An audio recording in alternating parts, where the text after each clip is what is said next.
Welcome everyone to the SSG podcast, where we have gaming news and discussion on a hopefully weekly basis. We're back, better than ever, or maybe we're not better. Truck. The what? I like the Hess truck. The truck's back and it's better than ever. Yeah, exactly. I'm your host Chris, and I'm here with Mitch. How you doing, man? Howdy, partner. So after a month, or not a month, a week off. Feels like a month. Gosh, it feels like it's been a month. We're back with a vengeance, but we're not quite as good as Die Hard. We're a Christmas podcast. No, we're not a Christmas. Wait, are we a Christmas? No, we're not a Christmas podcast. Bruce Willis says that. No, yeah, Bruce. Yeah, 10 out of 10 would not Bruce Willis at all. Yeah, but just like Bruce Willis, we're unbreakable. Yeah, I am looking forward to Glass. I finally got Me around to seeing Split, and yeah, that's a good movie. That's a fantastic movie. James McAvoy is incredible. I'm surprised he still is a sane human being after playing that. Like, good grief. But yeah, so there's supposed to be an intro here. So M. Night Shyamalan podcast. Yeah, welcome to the M. Night Shyamalan podcast, because I can never say his last name right. Himalayan. Welcome to the M. Night Himalayan. No. But anyways, I just want to give a quick shout out to if anyone listens to us and they're on Twitter, thank you so much, because we are actually over 450 followers now. I didn't even know that many people existed on Twitter, so I thought everyone, all the people that followed everyone, there was just bots, right? So, which that's probably how many people followed us, just nothing but bots. But regardless, to anyone who is actually listening to us and they started listening to us because they followed us on Twitter, thank you so much. You guys are amazing. And if it's just a bot that liked us, then you keep doing you, boo boo. Don't send me your links. Don't stop sending us links. Stop DMing us. Stop trying to get in our DMs, you bots. We don't respect that. You should have more respect for yourself. Clickbait.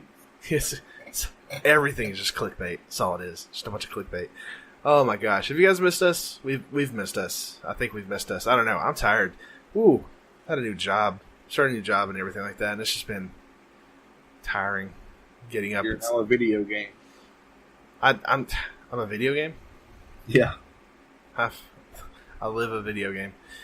But anyways, and had my birthday celebrations as well, so that was fun times. Happy birthday! I'm not gonna sing. I'm sorry. Please don't. I would prefer you not to. Maybe next year. I don't even want to think about next year. I'm still trying to get through this year. Same. When I make it through this year, then I'll start thinking about next year. I live my life in the present, unless I'm in the future. I officially turned old this year. 3 weeks away, and I'll be old forever. Well, you're not old. Age is just a number. Or at least that's what I'm told. You know, by people who only context. Well, I'm told that by people who they themselves don't want to think that they're old. So, I mean, I don't know. Just, but yeah, we're. I guess you could say it was nice to take the weekend off, to not feel obligated, responsible, to just lay around the house all day and be lazy. Yeah, Yay for lazy. Yeah, lazy's always a win in my book. I'm too lazy sometimes, most of the time, all the time. In fact, I'm very, very much a lazy person. Was it a monsoon at your house this weekend as well? Yeah, it rained a lot. For those of you who don't know, I do live near the Atlanta area, and it was. Yeah, I gotta say, sometimes I thought about pulling out, like getting a little inflatable raft and just kind of floating down the street a little bit. But you'll float too. They all float down here. That's right. Prayers up to Georgie. Good grief. Pour one down the drain for Georgie. I don't know. Don't get too close. But no. So yeah, it was. I don't know. I'm gonna stop. We're gonna move on to the next segment. I don't know what I'm doing anymore. So we have essentially 2 weeks worth of games to kind of go over, right? Like some stuff that just released. Yeah. Was there any Mitch? Is there anything like of note that was released over the last 2 weeks?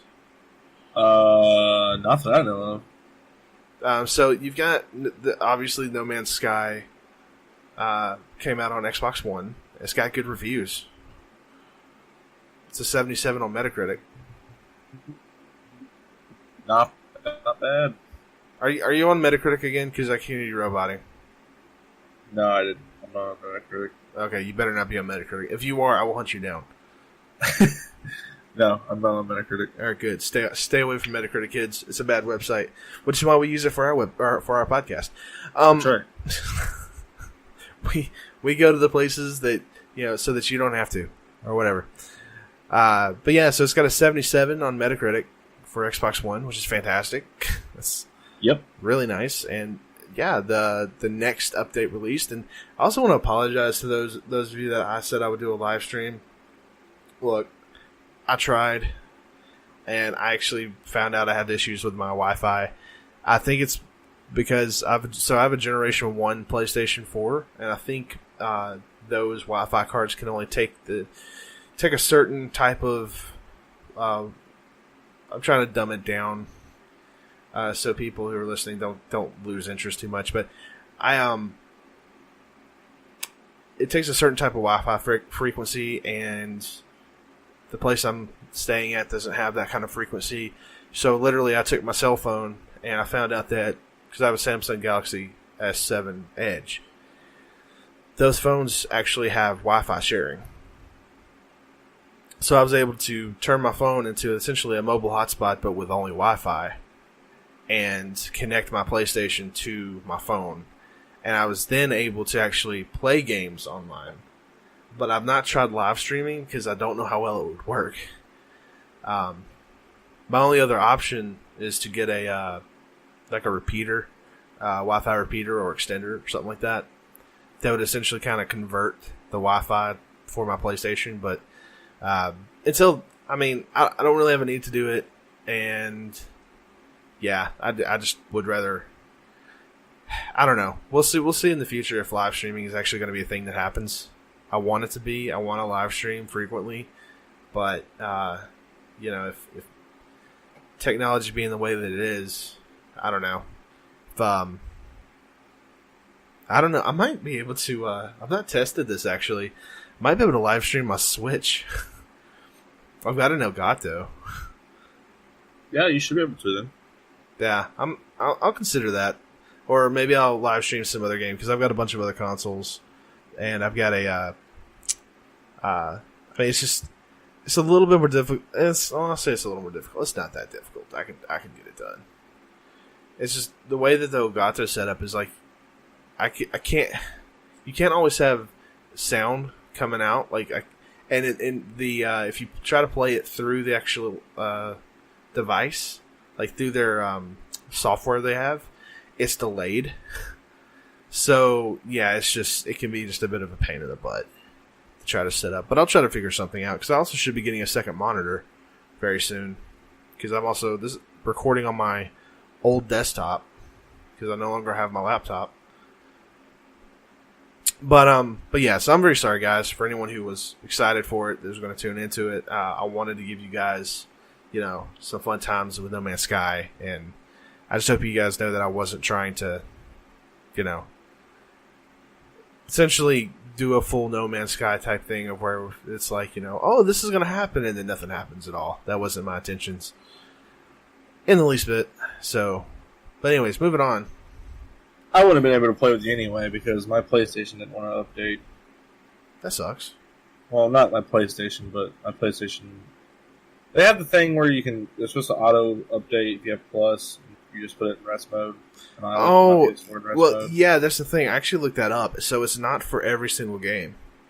it's got to be a game that you like that you've whatever games you've put the most time in recently are the ones that'll auto update. Done. So like I played a ton of like Ark and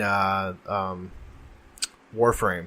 Warframe always auto updates, like always. Like I can always play Warframe whenever I want to, because the PlayStation, like the system knows he's put like 300 hours in this game. Yeah, that makes sense. So it sucks, but it is what it is. Yeah. But anyways, yeah. So have you got a chance to play next yet, or? I got off the starting planet and got to the next planet, and that's pretty much all I've done. I did a bit of that too. I actually played with a friend of the show. We'll call him a friend of the show, Jay. That's what we'll call him. We'll call him by his name. Yeah, it's friend of the show, Jay. I'm not saying his last name. He doesn't care. I don't think he cared that much. He's a bro. Does he actually listen to the podcast? Yeah. Okay, so see, Jay, you get excited because you got a shout out, you got mentioned. But though he's probably gonna be like, dude, we only played once. Why have you not played again? Like, I'm probably getting myself in trouble now. But no, he just hit me up today actually and said that he played all day yesterday for the first time since then. Oh wow, okay. So everyone's not. That's regardless though. He showed off. He actually has a massive freighter, and he brought it into my game. It was really cool because I was on a space station and he loaded in, and you could like I flew out of the space station, and once he actually loaded in the game, you can hear it like jumping from like hyperspace or whatever. Wow, that's to rad. just like boom, and then it's just there, kind of a thing. That is rad. And it was like right next to this planet. I was like, oh my gosh, this is so freaking awesome. And it was, essentially they're just like static bases that kind of they can plop into different systems. But he showed me, he had an exotic ship that he showed me that was really cool looking. And we also did a little bit of the character creation thing at the space station. So hashtag instead of Star Fox, it's hashtag Star Toad, Star Frog, the Star Frog. Show me the star facts. That's like for every ship that you find crashed on the planet. But there's a lot of cool changes with it. The way you mine is a whole lot differently. There's a massive crafting system now that's just, it feels a lot. It's a lot of the same game. There's a lot of exploration, right? But it's different. It's obviously different. And just being able to like make a base anywhere you want to, and make as many bases as you want for as far as I know, and the fact that Jay was able to fly off somewhere else, and I stayed on the planet. Now I don't know if he can like go to another system while he's in my game. I don't know what the limits are of this whole thing, but it's still really cool. The multiplayer thing is really fun. And we also found out that you can damage each other. So okay. There is so like, you can kill. Yeah, so like if you want to be a douche to your friends, then you can. I don't typically like that kind of stuff though, because I just like everyone to play together in co-op and stuff like that. That's because it's like if one person starts it up, then everyone starts it up, and then whatever it is that you had, like, because I'm a goal-oriented person and I don't like wasting time in games. It's weird, but that's just the way I tick. And I can be like that, but I understand. But I'm saying if everyone then just starts killing everyone and they're just like, that's quote unquote having a good time, then I'm just like, it just gets on my nerves. Oh man, I've spent so many hours in GTA just doing that. Like we were doing like heists and stuff. Well, GTA is a little bit different. I feel like GTA is a bit of a different game. Like, you could run people over just for the giggles in that game. Yeah, that's true. But we were trying to do missions and stuff, and then one person like accidentally kills someone, and then we're having to even it out. And then I end up spending all my money on sticky bombs just to blow up their cars. Yeah. See yeah, that's the thing. As long as you don't regret what went on, kind of a thing, then it's all good. But there's a lot of times in Minecraft where it's like I wanted had specific goals, right? I wanted to do a specific thing, but because somebody wanted to keep, getting in my way, they ended like it just. Like I say, it ruins my time. It just gets annoying for me. Can you not turn on like a passive mode? I didn't notice any kind of a passive mode. I didn't notice anything like that. They have that in GTA Online, which is awesome. Like basically, no one can like touch you or harm you. Yeah, because it's like you can, if you play the game normal, then without joining anyone, then you can randomly be joined by random people. Like you could come across people. I think is kind of what the game is. I think that's kind of what the game means. So if you like go to a specific system, right, and there's other people in that system, then potentially you could, pass by those people. And I'm assuming that I'm making assumptions here, but I'm thinking because you can only have like 4 people, right, like in a party, so to speak. Or for No Man's Sky? Yeah. I think so. I'm hoping that if there's like a 5th person that comes by, then they just look like one of those glowing orbs. Mm-hmm. But I don't know. I haven't been able to test that part yet. Because I don't know that many people that play the game. Same. But yeah, I would say Next is a great DLC. It's a good step forward. Good, yeah, it's a fantastic step forward. I think the game is finally turning into. I mean, I know it's taken 2 years, but it's still really nice. It's such a rare thing to see a game that finally start turning into what everyone wanted to be. There's a lot of cool aspects. The freaking weapons and stuff have got different things with that. I mean, it's just there's a lot of cool little changes made to the game. I'm really happy about it. Me too. Good job, Hello Games. Yeah, shout out, Hello Games. Good job, guys. So moving on to another game that came out recently, Mega Man X Legacy Collection 1 and 2. I don't know. I don't want to say. I don't think it's a. I think they're both separate. Are they separate? Or are this together? It's all together, I think. I think that there was a Mega Man Collection 1 and the second one, and I imagine it bundled them both together. Yeah. Yeah, it's bundled. It's for the Switch. Oh, really? Yeah, the Switch. I think it was the Switch version that just recently came out. And they're bundled together. The only place I'd want to play it. The downside though is that if you want to buy it new, it's like $40, $40. But you get Mega Man X. You get a lot. Yeah, Mega Man X 1 through 8. Wow. That's a lot of games. That's a lot of games. That's pretty good. Nothing for $40. That's not a bad value. Yeah. They do have it pre-owned on GameStop's website. I'm seeing it right now. They have it pre-owned for $20. Wow. Okay. And if you are a Power Up Rewards Pro member, it looks like it's $18. So that's cool. That's something that I really would like to do also with the Switch, is get a bunch of those classic games. It just feels like a console for that. Oh, yeah. In fact, I don't know. I'm going to take a look tonight. I got my Switch right here, actually. I should. Is it do I have any battery in this? Is the battery on? Yeah. Yeah, I do. I tried to play Octopath Traveler demo the other night, and I just got off work, and it was kind of late. I was like, you know what, I'm going to give this a shot. And then it was like 20 minutes of dialogue, and I was like, ugh, I'm just going to go to bed. I mean, that's Square Enix. Yeah, but I was tired. I just wanted to play some, and I was just getting a bunch of background that was me, so I'm like, I'll give it another shot. I haven't picked it up since. I'm going on to the Nintendo eStore real quick. Because I can. Because why not?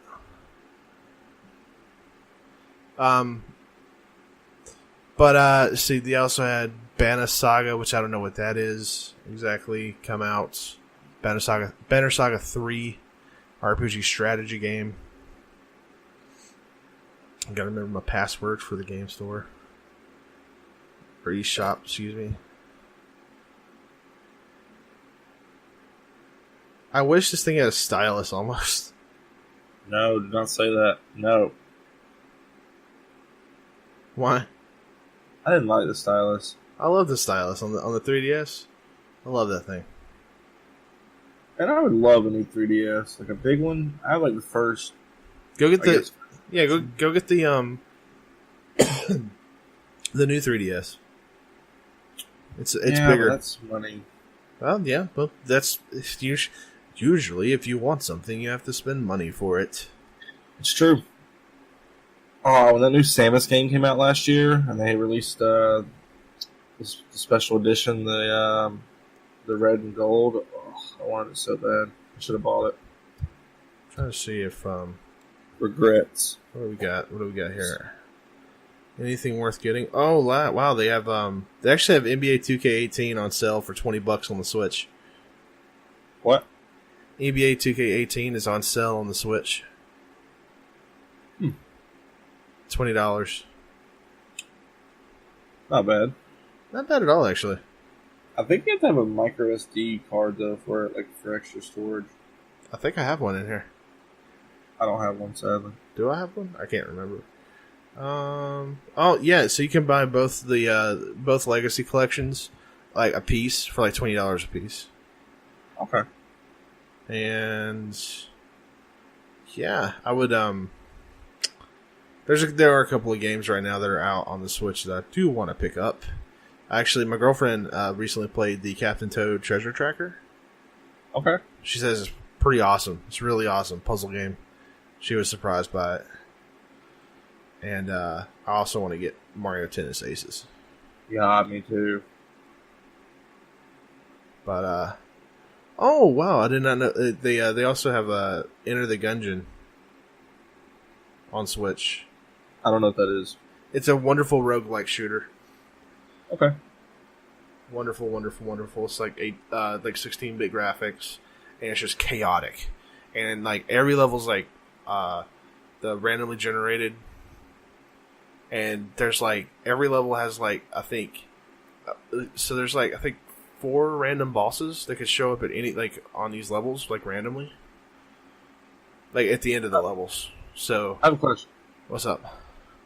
Are you on the store on the Nintendo store? Yeah. Can you check to see if Towerfall Ascension is on Switch? Towerfall Ascension, yeah. Do you know what that is? I think I've heard of it. I don't know how to describe it, but I was with a party of friends because it's not online multiplayer. Sadly, it's only local co-op and stuff. And man, we sunk so many hours into that game that one night, and I can't stop thinking about it. I just want to keep playing it.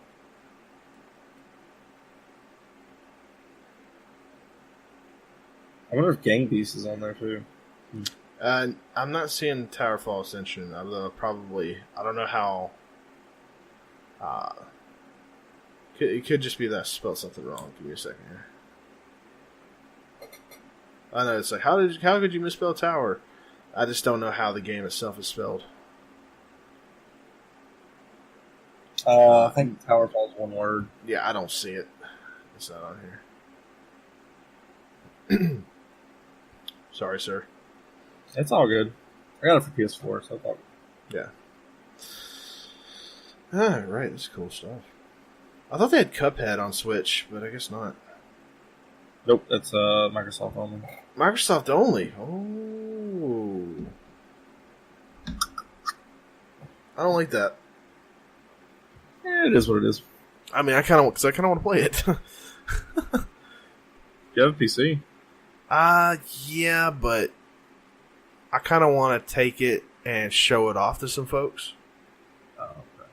Because I was talking. I think it's a perfect game for the Switch, but I think it would be a wonderful game for the Switch, especially with the co-op. Oh, I mean, I guess it could hypothetically come to Switch because Nintendo and Microsoft are in bed with each other again. Yeah, sort of, kind of, at least. Hold on, I gotta. More than Sony. There's a lot of Sony. Yeah, Sony. Yeah, oh, man. Sony. Oh, Sony. I'm looking real quick to see if there's any talks about Cuphead coming to any other system in the future. Doesn't really look like it, unfortunately. What are you looking at? No, I'm just trying to see if there's any discussion of Cuphead coming to the Switch. But I imagine not. There's nothing official, obviously. So, I think, didn't they say they're going to do some maybe DLC? Maybe I'm completely off. I thought they were going to make like some DLC. That I'm not too sure about. I'm not too sure about that. But anyways, I'm going to go ahead and just completely go like super speed mode on the rest of these games here because I'm taking way too long. I feel like YS, I know you're supposed to say that differently. Memories of Celceta? No one's playing that. Well, I mean, who knows? I don't know. I know. Okay. There was a Marvel Powers United VR for the Oculus. It came out. VR game. Hello Neighbor came out on the Nintendo Switch. Apparently, according to the very few people that reviewed it already, it's not a good port. It's a bad port. I mean, I can see them under. I was just like kind of glancing over some of the critic reviews, and it makes sense what they're saying. It's it's nice to have a port, but it just feels like there's too many bugs. It's a ton of bugs and blah blah blah. Let's see, Go Vacation, which looks crappy. I have no idea what that is. Another Switch shovelware game or something. They're just letting everything come to the Switch, huh? Do what? So it sounds like they're just letting anything come to the Switch. Well, it says like I don't know, some kind of maybe it's similar to I don't know. The Bandai Namco is the publisher, which is kind of funny. Then let's see, Code Princess EX, which is a remake action RPG game, came out on the Switch as well. It has so reviews. Chasm action platform RPG came out on PC. Has a pretty decent rating so far on PC. I don't know. That actually looks kind of fun. But apparently it's also on PS4 and PlayStation Vita. Rest in peace. RIP. Yakuza 0 came out on PC. Oh yeah, I saw that. It's cool. I'd recommend that to anybody.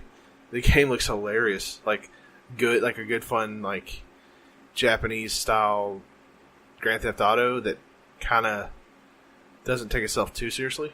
It's just kind of wacky. Like Japanese humor kind of wacky.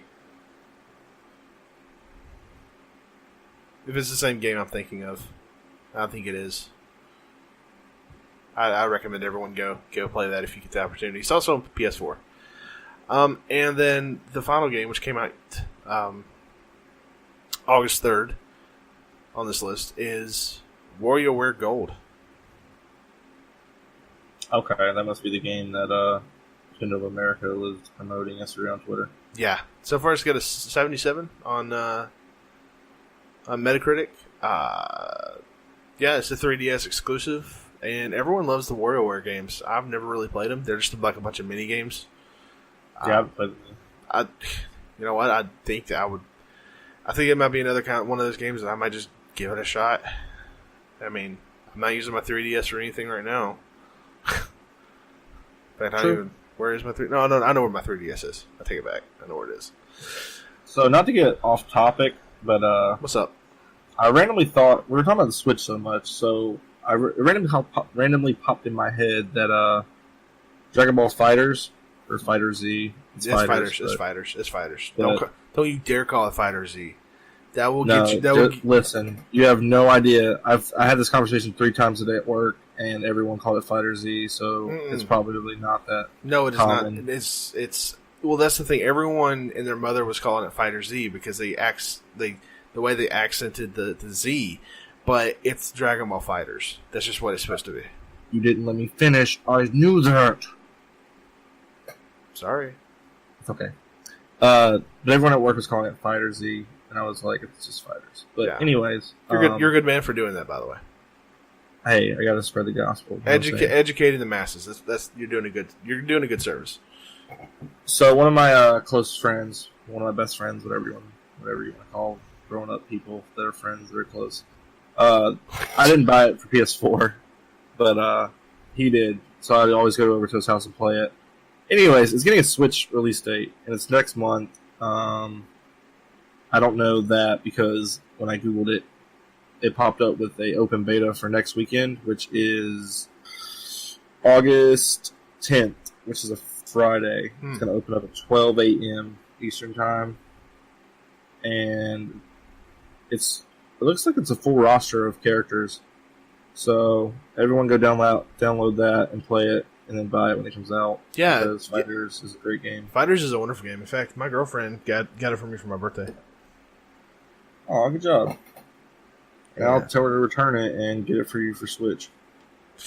No, it's good. It's okay. Because I wanted it on PS4 anyways. Unfriended. Why? I'll still pick it up on Switch. Okay. I'll add you again as a friend then. In my opinion, it's one of those games. It's that good. Although I'll be honest with you, I don't know why she didn't get it for me for the Switch because it came out on the Switch. It's like she doesn't. No, it's not out for Switch yet. Oh, it's going to be. Yeah, next month. Yeah, next month. The open beta's next week. Oh, then I wonder. I don't think she'll have the receipt for it, and I've already opened up the game and everything. Hey, it's all good. Crud muffins. I could have told her if you had just waited 2 months. Hey, she bought it for you, so that's all that matters. Oh yeah, that's all that matters. You know what? I appreciate any gift that I'm given. This is a game that when I saw that this thing was announced, it's like I'm terrible at fighting games, but I was like, I want this game so bad. Oh, same. It's so good. And if anyone that doesn't really know, the game was developed by Arc System Works. It's funny that a company that has such a weird name could be like one of the best fighting game developers like of all time. The artwork in this game, the animation in this game is just such a pretty game. It's phenomenal. It's just I actually read a thing where the director of the Dragon Ball FighterZ game, she stated that I can't remember what her name was because it's Japanese, and I'm not saying that. Actually, you know what? I could look that up, but I'd probably butcher the name. But she stated, though, that she's had people tell her that the game, Junya Motomura, yeah. But she stated, though, that she wanted, or not she wanted, but she's had people come up to her and literally tell her, it feels just like the anime, but different. And she's like, but the thing is, though, the art style is completely different than how the anime was. It's just the way they designed the game is that it just feels like it's familiar, but it's completely different. So yeah, it really does feel familiar. It just I'm telling you, you can suck at playing a fighting game, but the game also offers more than just straight up like fighting stuff. There's more to the game than you would really think. The little world not the world, but the hub system that it has is really cool. Yep. It is hands down one of my most favorite games of this year. I'm so happy with it. Anyways, thank you for bringing that up. The release date's September 28th for the Switch. Okay. I will definitely look into getting that. I'll be curious to see how the game plays on the Switch too. Me too. I'm going to download the open beta. If it already has a downloadable client, I'll download it tonight. That way I'm ready. But I think that's when I'm going to pull the trigger on buying that game because I want it. Yeah, I think, you know what, I'm going to take part in the beta as well because if it starts on the 9th, it's 5 days from here. Yeah, this Thursday. And how long did you say it was going to run? I believe it's all weekend. August 9th. So you have the preload started yesterday on the 3rd, and then August 9th is when it starts up, and it ends on August 11th. So yeah, that'll be fun. Players will be able to choose amongst 23 of their favorite Dragon Ball Fighters characters for this open beta and take them into an arena match, a ring match, and ring party match modes. Or they can spend some time in practice battle tutorial mode to get some training in before taking on real-life opponents. Dude, what if this is like the full game? Like, essentially the full game. And, because, you know, if you can do, like, party matches, then we're going to be playing against each other a bit. Oh, yeah, for sure. And if not then when the full game releases. We need to tell the other our other friends who have Switches to get into this. To get yeah, that's news to my ears, so we definitely got to spread the word. Yeah, we're going to do that, because people need to know. But all right, so that's essentially our section of new and upcoming games. I guess we're going to move on now to the we'll try to do this segment at the beginning of each month, the first podcast of each month that we have. But we want to touch on the topic of new releases. New releases. What the heck, man? I can't talk tonight. I'm so tired. It's been a whole year since we did our last podcast. It's been 10 years, man. Like, good grief. What a fast century. I know. We want to touch on games that are free for both PlayStation Plus members and Xbox Live Gold members. So, Mitch, what is it that people who have PlayStation Plus can expect to get with their it's part of the free games this month? Alright, so if everyone doesn't know, if you're a PlayStation and Xbox owner, for having their online services, so PlayStation Plus and Xbox Live Gold, I guess it's called. I don't have Gold. Yeah. But they give out free games every month. Xbox does it a little bit differently. I believe like the first 2 weeks they give out a game, and the second half they give out another game. PlayStation just gives 2 games for PlayStation 4, PS3. You get 1 or 2 for Vita, and if you don't get 2 for Vita, you get a PlayStation VR game. So for the month of August, for PlayStation 4, you will get Mafia 3 and Dead by Daylight, which are both really awesome games. Mafia 3 launched really rough, but from what I know, 2K got that handled and got it fixed. And Dead by Daylight is your man, I'm really blanking on like the genre. If you played the Friday the 13th, very similar. It's a horror game. Yeah, it's like a run-around horror game kind of a thing, right? Like you're being chased by something and you have to, yeah, you got to hide. It's a survival horror, but not like the survival horror like as in like Resident Evil or Evil. According to Wikipedia, it's a asymmetrical survival horror online multiplayer video game. And guess who developed it? Who? Behavior Interactive. It just keeps coming back, man. Just keeps coming back. Alright, so you get Mafia 3 and Dead by Daylight for PlayStation 4. PlayStation 3, you get the RPG Bound by Flame, as well as a shooter, Serious Sam 3 BFE. So if you still have your PlayStation 3 and you actively use it, even if you don't, there's 2 free games that you didn't have probably.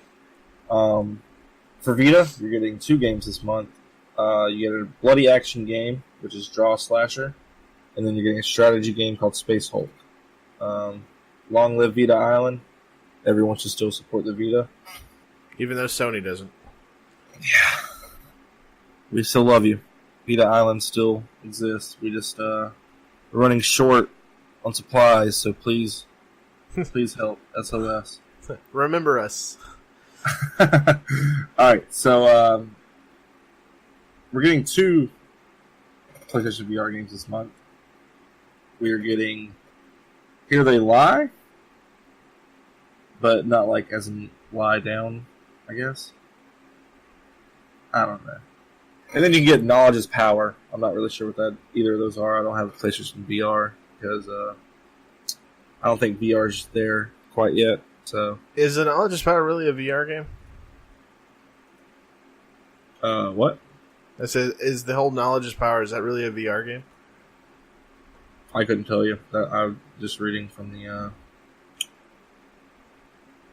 thingamajigger. Yeah, I understand. I don't think it's a VR game, but it's a game. It's a game. It's free. It's supposed to be this trivia game that you play with your friends. Just put on your VR headset and pretend. Anyone remember 1 versus 100? That was the greatest thing ever. I vaguely remember that. Yeah, I loved it. Anyways, yeah. So there's your PlayStation games for the month, guys. Really go give Mafia 3 some love, because I remember they promoted that game like a whole lot, and it kind of just floundered, fell into the ground. Yeah. So as far as Xbox goes, though, yeah, they do it a little bit weird. You don't get as many games, because they don't support as many systems. But you get 2 games on Xbox One, 2 on Xbox 360. And you only get this if you are part of their gold program. So this is, essentially you have to pay per month in order to get this. But for the entire month of August, Forza Horizon 2 is free. This is on Xbox One. Highly recommend this game if you've not played any of the Forza games. They're Forza Horizon games. Best racing series, I think, in a long time. It's very arcadey racing. You can jump into it. There's some depth to these games, but you can jump into them as much as you want to, or go as deep as you want to, really. With it, different kinds of races. It's kind of an open-ended map, so you can drive almost wherever you want to go. Music is usually really good. I love the music in Forza Horizon 2. They actually, in that game, because I've played a lot of it on Xbox 360 and a bit on Xbox One, actually. It's like a festival in France. This big festival going on. I think it's called the Horizon Festival or something like that. Yeah, I believe so. And it's just, the atmosphere is it's just fun. It just feels fun. You don't have like any of these, you're not racing for revenge, or you're not, trying to prove that you were innocent for a murder that happened or something like that. The crew. It's just, there's a lot of just fun, just driving around and kind of engaging in social media stuff. And like I said, the radio stations are really cool to listen to. They actually have really good music, in my opinion, that play. Really great selection of cars. It's a fun game to play. So I will always recommend a Forza Horizon game. I don't think there's a bad one out there. I think they're all great to play. And the other game, which will be available from August 16th to September 15th, is For Honor Standard Edition. Yeah. If you love your PvP, if you love Ubisoft, if you love not 100% accurate historical games, then it's samurais versus knights versus Vikings. Right. It's a lot of mostly multiplayer combat. There are some ranged aspects to it, but for the most part, it's getting up in there and actually being able to hit the buttons at the right time to take out your opponent. The game is genius. The downfall to that game is they didn't release with dedicated servers. It was all peer-to-peer. And crashes. So the servers and crashes. Were terrible. Crash. But man, that game was... I want to go back to it. And now that I own it on PC, Xbox, and PlayStation. Holy crap, son. Yeah, because I bought it originally for PlayStation, play with some friends. Then at E3, they were giving it away free for on PC via Uplay. That's cool. For like a week or so, and now the games are gold. So I'll have it on all the consoles. So if anybody wants to play some For Honor with me, just hit me up. Yeah, hit them up on Twitter. Just let them know, or maybe Facebook. I don't know. You know where to find us. It doesn't matter. Just find a way. But letter to my house. And in all honesty, if you want it on some version other than Xbox One, 9 times out of 10, this game is really dirt cheap on PlayStation 4, the PlayStation Network, and on on Steam. So, by all means, like, you don't have if you've been wanting to play this game, you really don't have much of an excuse. Heck, there might be a sale going on right now on the PlayStation Network where the game is like super cheap again. So, but if you want to play that, then by all means, give it a shot. I will never say to openly support a Ubisoft game. So, support Ubisoft, and it's free. Download it and play it. It's free. That's the only reason why you should play it on this, because it's free. But yeah, that's all. That's all the support I can give for a Ubisoft game, I guess. The other two games listed are for Xbox 360 or Xbox Ones with backwards compatibility. Haha. Players get Dead Space 3 for free from August 1st to August 15th. Dead Space 3 was meh. I know, you're telling me. Dead Space 1 and 2 are like some of my favorite games of all time, and 3 was... Whew, yeah, it was a huge step down that cliff. Yeah, I will recommend Dead Space 1 and 2 to anyone who loves horror games. But Dead Space 3 was more like... Action-oriented. Yeah, did you ever play Lost Planet? No. Well, if anyone ever remembers what the game Lost Planet was, it's very much what I feel like Dead Space 3 became. Very shooty, third-person shootery kind of a thing. More action, less horror. It's not bad. It's like just not Dead Space. It's like Resident Evil 4, but not as good. As far as it's a disgrace to compare those, but I'm not comparing it so much. I'm just saying it's like a poor man's version of Resident Evil 4. It's not a bad game, y'all, but it's just not as good as 1 and 2. Well, they just totally changed genres. That was the problem with it. It felt like they just totally went, oh, whoop, we're changing everything around. And that was actually EA's fault. Surprise. That was entirely EA's fault. They came down with the changes of everything, and it was stupid. If I could reboot one game or franchise, or like just get a sequel to it, it would be that game. That's how much I love that game. Like, that's respectable. That's respectable, because I feel like that game. There's several other games out there, that deserve to be restarted, rebooted, changed around. But I do agree that Dead Space had something really good going, and it just meh. It went out with a whimper instead of a bang. It's kind of like how Mass Effect 3 kind of went. I mean, because Mass Effect 3 is a good game, but that original ending was just terrible. Thanks, EA. I didn't play Mass Effect. You should play Mass Effect. Is it too late? It's never too late. To apologize or to play Mass Effect? Both. Only appropriate answer. I respect that. Oh, what? What's that? Oh, Siri. Is that me? That was you. That's Siri, man. Oh, you don't have an iPhone. Yeah, well. I don't even have Siri turned on. I don't understand. It's not even on my phone. Dang Skippy, I don't have an iPhone, so I don't want to have those kind of Ghost. problems. Freaking hashtag the Mitchell ghost. Please don't say there's a ghost in my house. Oh, I would laugh so hard. Anyways, the second game, while we all laugh at Mitch's unfortunate haunting, it'll be out from August 16th to August 31st. That's Epic Mickey 2: The Power of Two. I highly recommend that game as well. The Epic Mickey games are underrated gems when it comes to platformers, I feel like. The reason why they got so much hate, I feel like, is because they were originally released on the Wii. And it was hard to play them. And Epic Mickey 1 was a really good game. It's a really good platformer. And it just, no one wanted to play it, though, because it was on the Wii. This is kind of off topic, but we won't talk too long. Do you remember, when the Wii first came out, how, there was nothing to play? What are you talking about, man? I put, 1,000 hours into Wii Bowling. Oh, yeah, but, what was it? Wii Sports? Yeah, Wii Sports. Yeah, I love Wii Sports. Did it launch with Twilight Princess? I don't think it did. Okay.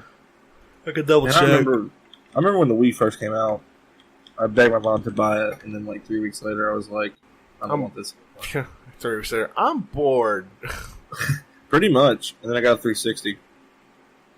See, what was the launch of this? The Wii version was re-released. Let's see. Did it? Let's see. So Twilight Princess came out November 19th, 2006. And nope, it was a release title. It was? Yeah. That's what I thought. It was similar to Breath of the Wild, I thought. Because it launched. Oh, they have a new. There's another. Oh, hello. I did not know this. They came out with a revision of the Wii. What? I want that. Where do I get that? Right, cut off. They came out with they redid the Wii, like the original Wii. They redid it and they relaunched it like a different version. What? Yeah. It's called the Wii Mini. I was about to say, if you say the Wii U, I'm gonna be so mad. No. It says the Wii Mini, stylized as Wii Mini, is a smaller redesigned Wii with a top-loading disc drive. It was announced on November 27th, 2012, and released on December 7th, 2012 in Canada with an MSRP of roughly $100 Canadian. The system was later released in Europe in March 22nd, 2013, and in the United States in November 17th, 2013.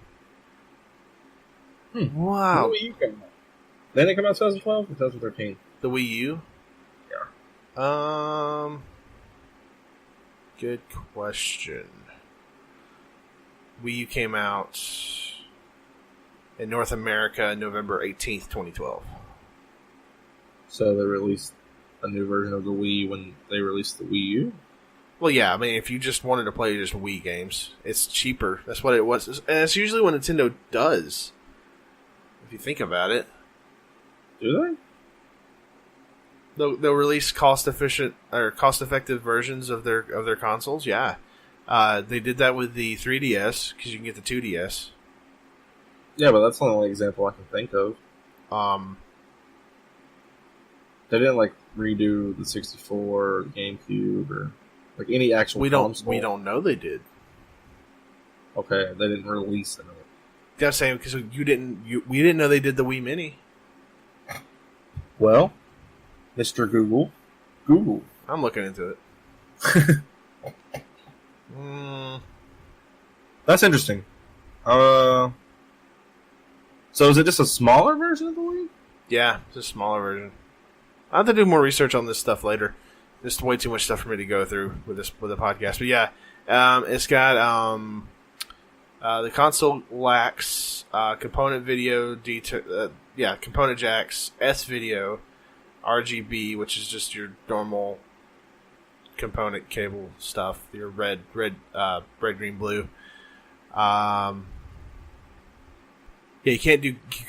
no GameCube capability. You can't play it online.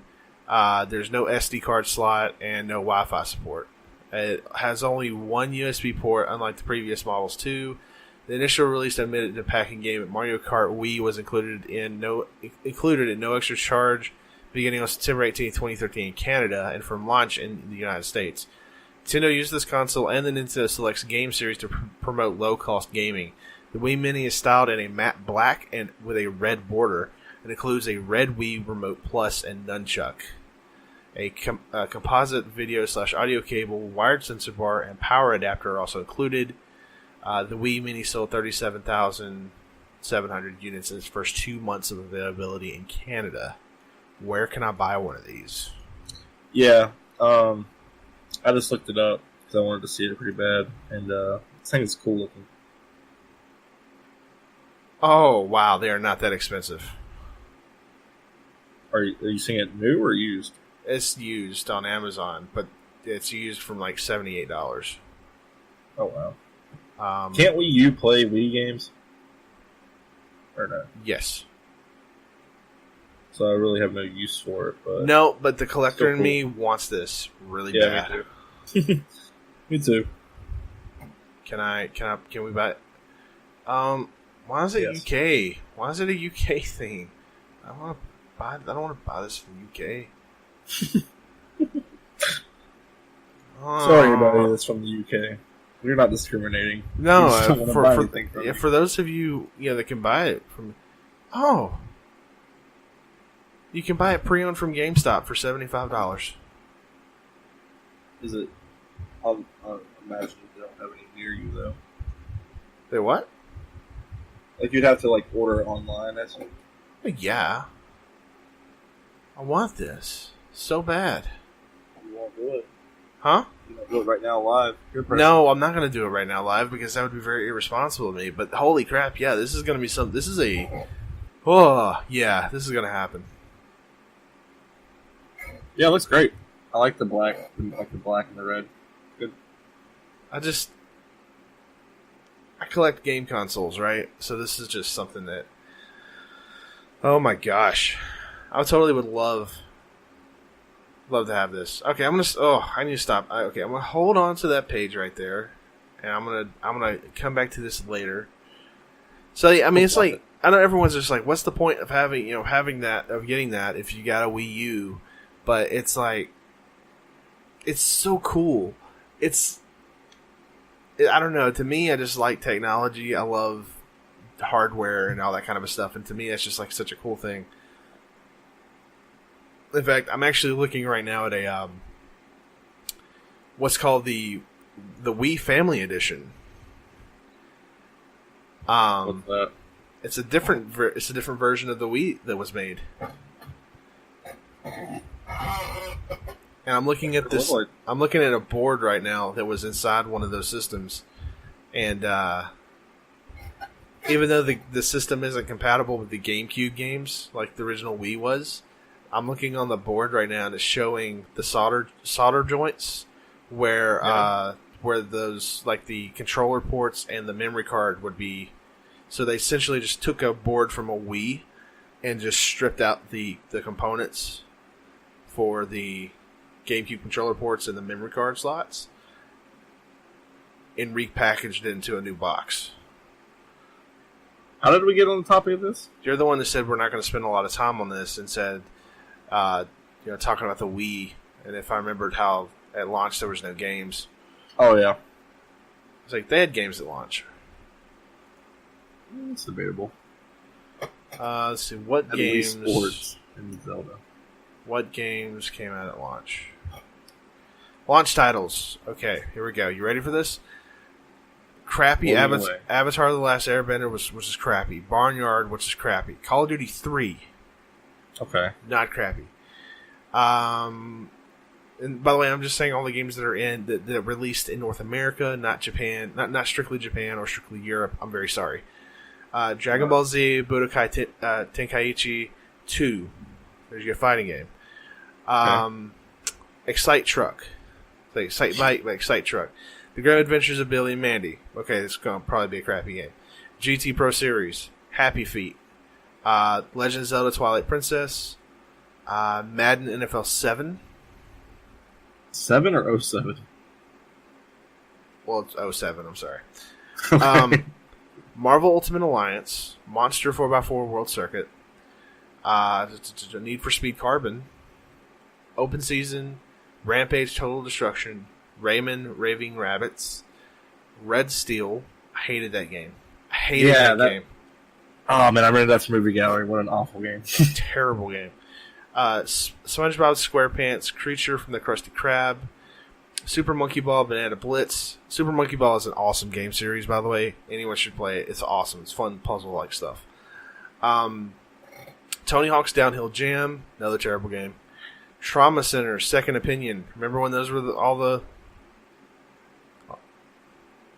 the jam? I think this is what I think it. No, never mind. This is a totally different game, or is it? I can't. Siri? Your house is haunted. And then my phone's haunted. And Wii Sports. Okay, so that's not bad. There's like 5 good games in there. So, I would say Wii Sports, Monkey Ball.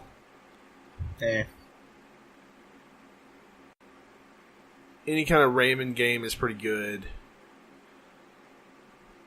Marvel Ultimate Alliance. I think I already had Marvel and Call of Duty 3, so I didn't count those. Call of Duty 3.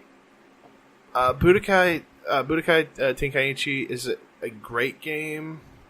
I don't think I can't remember. There's so many of these games. Yeah, it was kind of an average game. Apparently, got meh to pretty decent ratings on the Wii. But Dragon Ball fighting game, Twilight Princess. I'd say there's maybe 6 or 7 good games out of all these. Like things that are worth playing. I'd trim it down, but that's me. I mean, and then again, there's like a lot of games here on this list I've not played, so probably a reason. I mean, because I can't play every single game. Sure, that's something to call it. That's what I will call it. Was Need for Speed Carbon good? Meh? It was meh. Yeah. Well, okay, you get a couple of racing games, you get a couple of fighting games. I don't know. I've seen worse launch like game launches. So, if I'm not mistaken, Carbon was the follow up to Most Wanted. Yep. Most Wanted was one of the most loved Need for Speeds. It's one of my favorite games of all time. And my heart still belongs to Need for Speed Underground too. Great game. I put it neck and neck with Most Wanted, but Most Wanted would top it for me. I still like the police chases. Dude, the Beamer and you had to beat Razor to get Most Wanted. So good. So good. I'll take your word for it. You ever play Most Wanted? No. Wow. Yeah, honestly, I never. After Need for Speed Underground 2, I never touched another racing game until Forza Horizon. Wow. Yeah. Most Wanted was peak. You didn't play Midnight Club? I didn't care for those too much. It was. Dude, Midnight Club 3 Dub Edition. No, another great games. That just I go through phases when it comes to certain games, like certain game genres, right? So, yeah, it just wasn't. It just wasn't my cup of tea.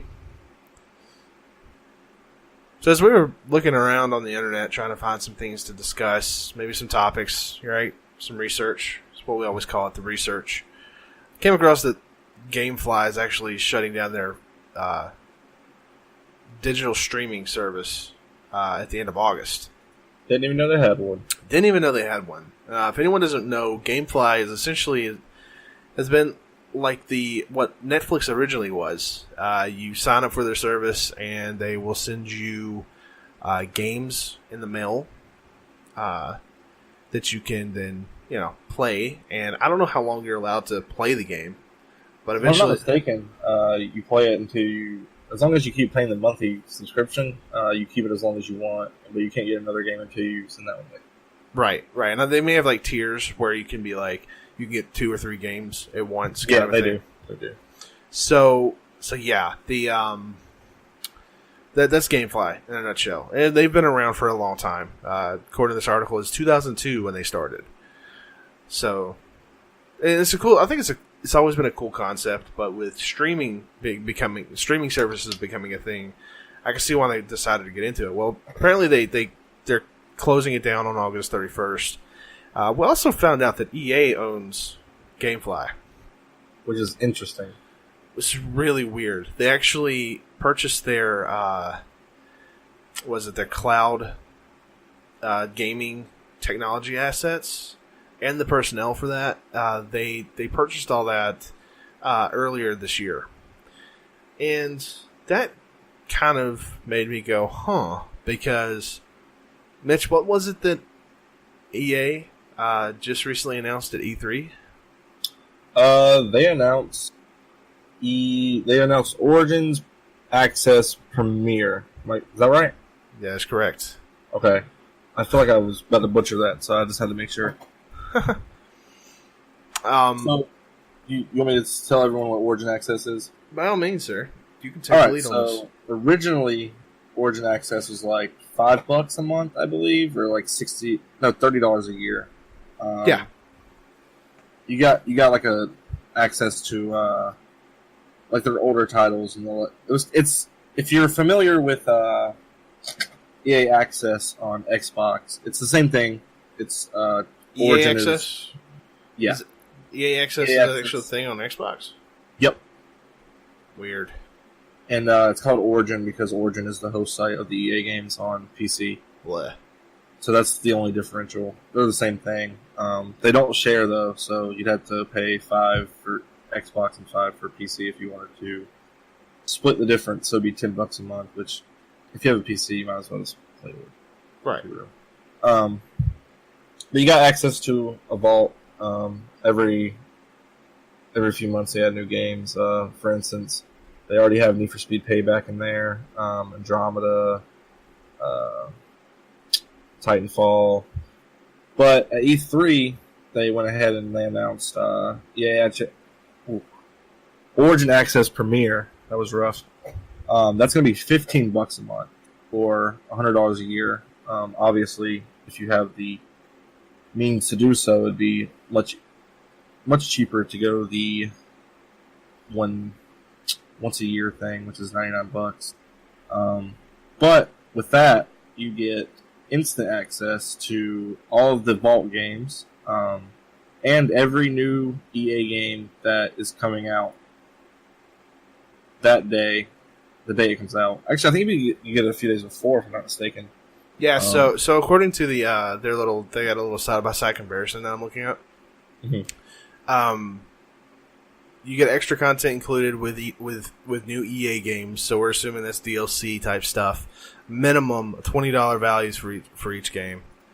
I think what they're saying there, the whole minimum $20 value for each game, is that they're saying that for all the games that are included, for all the new games that they're going to include in this, the value for all the extra content you're going to be getting is at least $20 per game. So that means, from what I'm reading here, you get all future DLC, like, free. Which is awesome. Yeah. You don't get that with the basic, obviously. Right. Early access to upcoming games. So FIFA 19, Battlefield 5, Anthem. You get to play the full game, early access. With the basic, you get a 10-hour trial. Which is still not bad, I'll be honest with you. I mean, 10 hours of Battlefield 5 for just $5 that month. Yeah, not bad at all. Not bad at all. And then you also get access to what they call an evolving collection of games. Right now, for basic, you get access to 123 games. I'm assuming most of those are just very old titles. Mm-hmm. Stuff that, legacy. We'll call them like legacy games. But 130 right now for the premiere. And I'm assuming the 7-game difference is going to be like some of their newer stuff. So like when Madden comes out or something like that. And you also get 10% off Origin purchases. Which, it makes sense if you're using basic, but if you're doing the premiere thing, then why would you? Yeah, exactly. So you're getting all the content free. Well, not free, but you're getting all the content for that paid subscription. Right. Especially if you're doing $100 a year, you get the games for a year. And to also clarify, this is for PC only. Yeah. Yeah. This Origin is EA's client, similar to Steam. Yeah. So like you're getting all this stuff, $100 a year. So I mean, if you think about it, even if you never bought another game off Steam, you just went with this whole $100 a year thing. And I know EA doesn't make, EA is not the only company that makes games, but you look through the list of titles you can get access to. You have obviously Madden 19, A Way Out. You get Sims 4 Digital Deluxe with the Dine Out and the Kids Room stuff. You get that bundle. Which I will say this though, with the Sims stuff, they may limit what you can actually get. So you would have to actually purchase the additional expansions, but they'll give you a few. That's probably how they'll get you. That's exactly how they'll get you. You can play FIFA 18, Battlefront 2 if you want to be if you like pain. And then eventually FIFA 19 is going to come, Battlefield 5 is going to come to this, and Anthem is one of the big selling points that they have right now. The Legion of Dawn edition, which I hate that, by the way. I hate that they have these different editions of the game. Just give me the freaking game. But why when you can get $10 more out of you? I know, and it just drives me bananas. But then there's also a massive list of other games. So whether you are... So here's the list of games where if you just paid $5, you get access to these games. So $5, you get access to the Origin Digital Deluxe Sims 4, Titanfall 2, the entirety of the Mass Effect games. I'm assuming the entirety of the Dragon Age games. Mm-hmm. Mad Max, City Skylines, Battlefield 1. $5 a month, you can get Battlefield 1, or $30 a year. Just pay $30 a year. You can play Battlefield 1 all you want. Yep. I know it's becoming an older game, especially with Battlefield 5 coming out, but it's like still. What else they got on here? Torchlight 2, which was an oldie but a goodie back in the day. They have the Lego Batman games. They have the Dead Space franchise. The Arkham games. A lot of the old SimCity stuff. A lot of 1 and 2. Yep. Pretty much their entire backlog, it looks like. There's Sims 3. I'm assuming it's all the Sims 3 stuff. All and even super old games, the Wing Commander games, Ultima games. I think every Ultima game is here. Good grief. I'm just looking through some of this stuff, and it's like, wow. That's kind of neat. You can play Peggle. Or Spore. Oh, they actually have this special edition of Jade Empire. The way I look at Premiere is, I'll probably end up getting this, mainly because I'm going to get Anthem and Battlefield 5, and that'll cost me more buying those two games alone than it would just to buy Premiere Access, and I get 100 or so games, more than 100 games. So you pay $60 twice. That's $120, or you just pay $100 and you get both of those games for a year. And I'll put it to you this way: I know people want to look at this, and I'm not trying to push this on anyone. I mean, this is your own decision, kind of a thing. It's just kind of crazy. You pay that flat $100, and I know people are like, "That's a lot of money up front." Yeah, that's a lot of money up front, but this is where they're going to get you now. You no longer own the game physically. You only own the game for as long as you are part of their subscription. If the next year you find out that you can't pay that $100, I don't know if all the progress will be lost, but I doubt it. But still, though, you can't just uninstall it and then reinstall it when you feel like it. You have to pay the money, or then decide to buy the game. Yeah, but I think we're at a place now where if you the only problem I could see is maybe with shooters. But even then, Battlefield's coming out every other year. I dropped out of Battlefield 1 probably about the first year. I dropped off of that, and I haven't picked it back up since. I mean, I buy sports games every year because I'm a massive sports fan. So, me buying Madden, FIFA alone, I could buy Premiere, and then I also get Battlefield 5, Battlefront 2, Unravel, Faye, A Way Out, which I actually really want to play A Way Out, but I want to play that co-op. So maybe if you do get Premiere, or if you just buy that game and it's on sale, you can play it together. Well, I'm just thinking, what'll end up happening is you spend the $100, and then if you really want that game, like a year from now, you really want that game, like in order to keep playing it, then you use that 10% discount you get on Origin purchases. You see how in maybe that game, maybe that is dropped in price, or just wait for a holiday sale, or you wait for it. But the thing is, though, could you wait for a Steam holiday sale and still? Because what if these Origin games are like they're coded in a way to where it's only this version? Well, EA's games aren't on Steam. Oh, they're not? I thought they were. I thought Arkham... Nope. Well, okay. Arkham is. There's some that are like crossbreeded. Like Mad Max, for instance, that's a WB game. So I'm assuming EA's in bed with WB for this. Because it has the Arkham games, it has the Lego Batman games. Well, then I guess that kind of solves the issue then. If you're playing... I don't know how people really think. If you're playing Sims 4 through this, for example, you're playing Sims 4 and you're just like, the next year comes around, you're like, I really want Sims 4. I really want to keep playing this stuff, but I can't, afford the $100. But I can get the Sims 4 stuff that I've already gotten for like, $30 now or something like that. Exactly. And then you can continue playing with all the stuff that you've got, that you've invested into it. I don't know. I think there's a way to make this to kind of find a loophole to kind of break the system a little bit. But yeah, I mean holiday sales happen, so like they'll drop down. Okay, so for instance, Battlefield 5 will come out in October. Around December, about the first week of December, they'll put it on sale for maybe like $35. Use your 10% for that, bring it down to 30, and then if you know you're going to want to play that game after your trial's over, and you don't want to re-up your trial, just pay $30 and you got Battlefield 5 forever. Pretty much.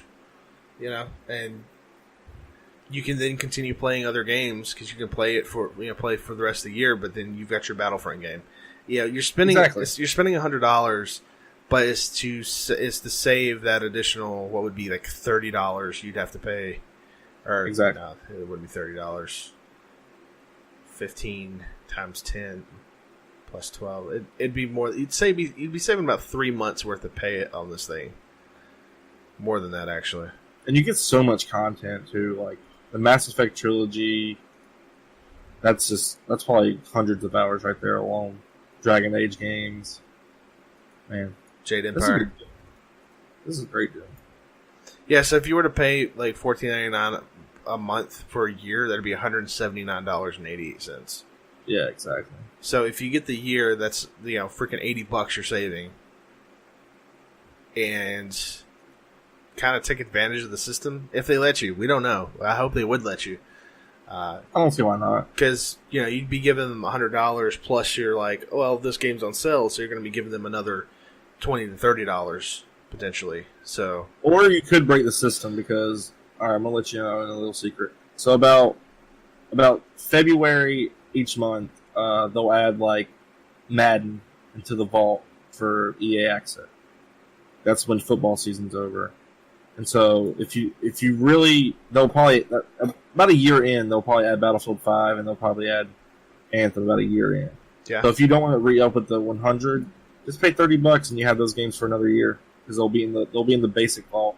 Oh yeah, because like you could pay $30 a year right now and you could go play Battlefield 1. You could play these games that are a little bit older, but they're still viable. They still have massive. I mean, there's still a massive amount of communities that are playing Battlefield 3 and Battlefield 4. You can still get into these games, easily. So if you don't want to play the latest and the greatest, then you could absolutely wait until these games go into the vault and then go, all right, I'm going to pay $5. The thing is, as well, even the $5 or $5 a month, the basic. You still get a 10-hour trial. All right, so here it is. I googled it because I knew it wasn't even a full year. So, Battlefield 1 and Titanfall came out in October of 2016. In July of 2017, they were put into the Origin and EA Access vaults. So, like 10 months. Less than that. Essentially. Less than 10 months. About 8 to 9 months. They were added to. So, essentially what they're doing here, and who knows, they may wait longer now to add those games to the vault because of the service. But what I'm seeing here is $5 gets you access, $5 a month, $30 a year, whatever. The price for what it would pay, well, for the price you would pay right now for, I don't know what, Battlefield 1 if it's not on sale. Are you asking me to check? No. But I'm just kind of like just off the top of my head, kind of a thing. Okay.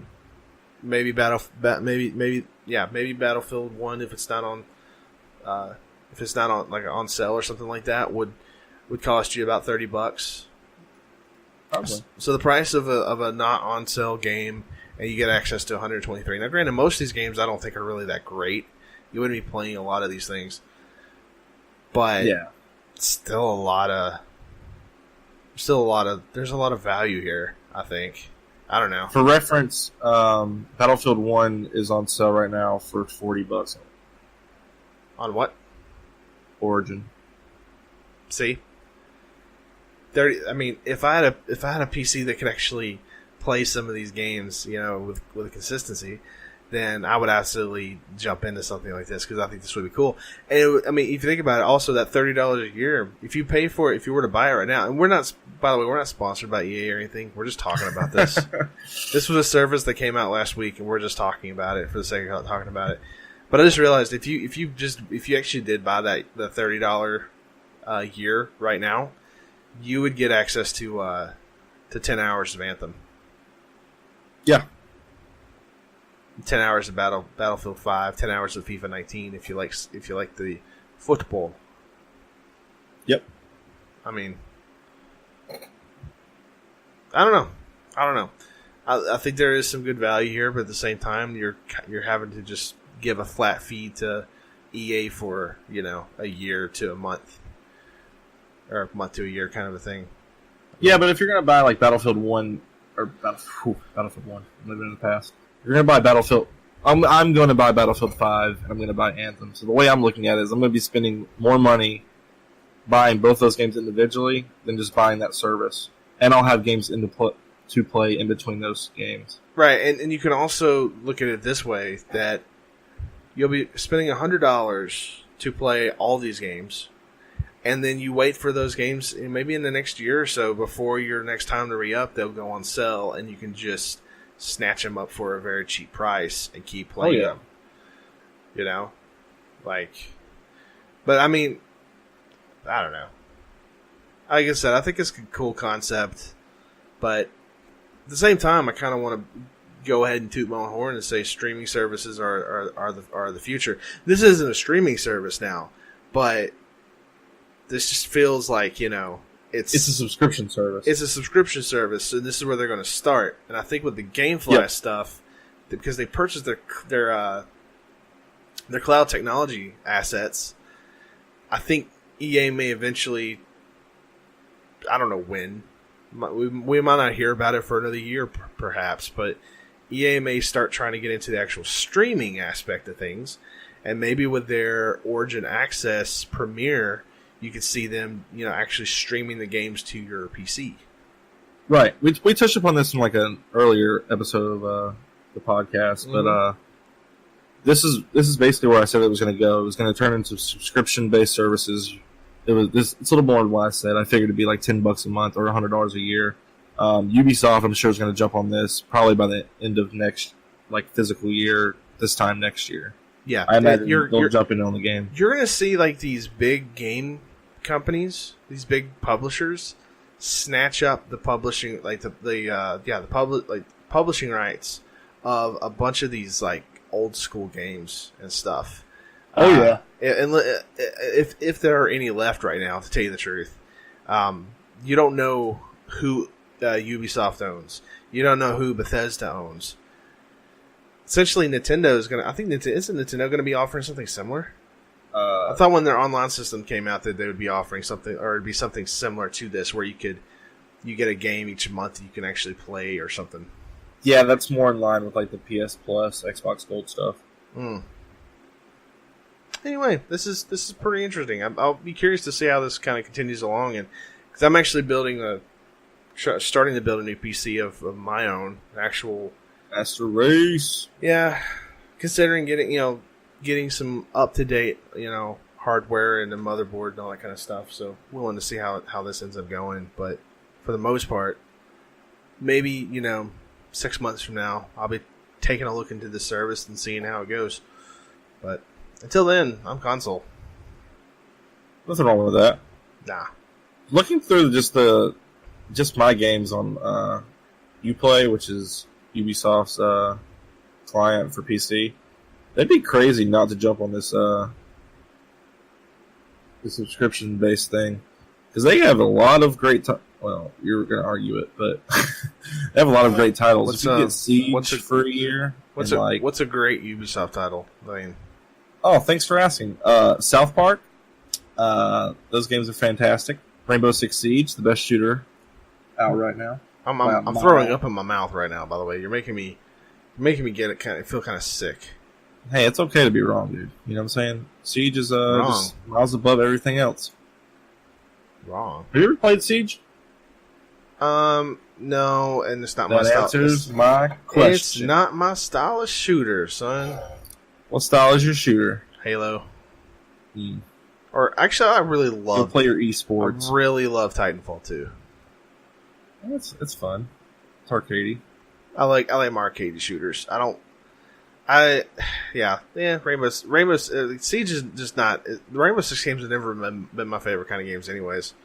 It's a shame. I played the original Rainbow Six on PC back in the day. Oh yeah. Oh yeah. Tactical play shooter. Rainbow Six Vegas? Oh, I played that one. I like that one. Those games are great. That was a great game.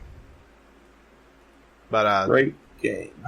I also liked just taking it back a little bit. I remember when the first Ghost Recon came out. Ooh, man, that was fun. Because you had to kind of be stealthy. Remember that first mission, just crawling in the grass. It was like the graphics in that game were just like, what? They did that? It was like first it was like Xbox 360 level stuff, and we're just like, oh, I can't believe this is what I can't believe how it all looks. Oh my gosh. Now we're spoiled. Yeah, we're very spoiled. But man, I think this is a good time to call it. So, dead on arrival. I like it. Pretty much. So, if do you want to plug our social media aspects, things? I sure can. If you want to get in contact with us, you can find us at Twitter or on Twitter. Is it on or at? Either way, we're at SSG_podcast. Help us get to 500 followers before the next show. Oh man, if anyone listening, if you're not following us on Twitter, do it. Like, get in on it. Do it. Yeah, do it like Shia LaBeouf, but just don't go crazy. Oh, that wasn't even a Shia LaBeouf impression. Oh, that was a Guerrilla Warfare impression. The band that I like a lot. Okay. Shout out, I guess. Oh, okay.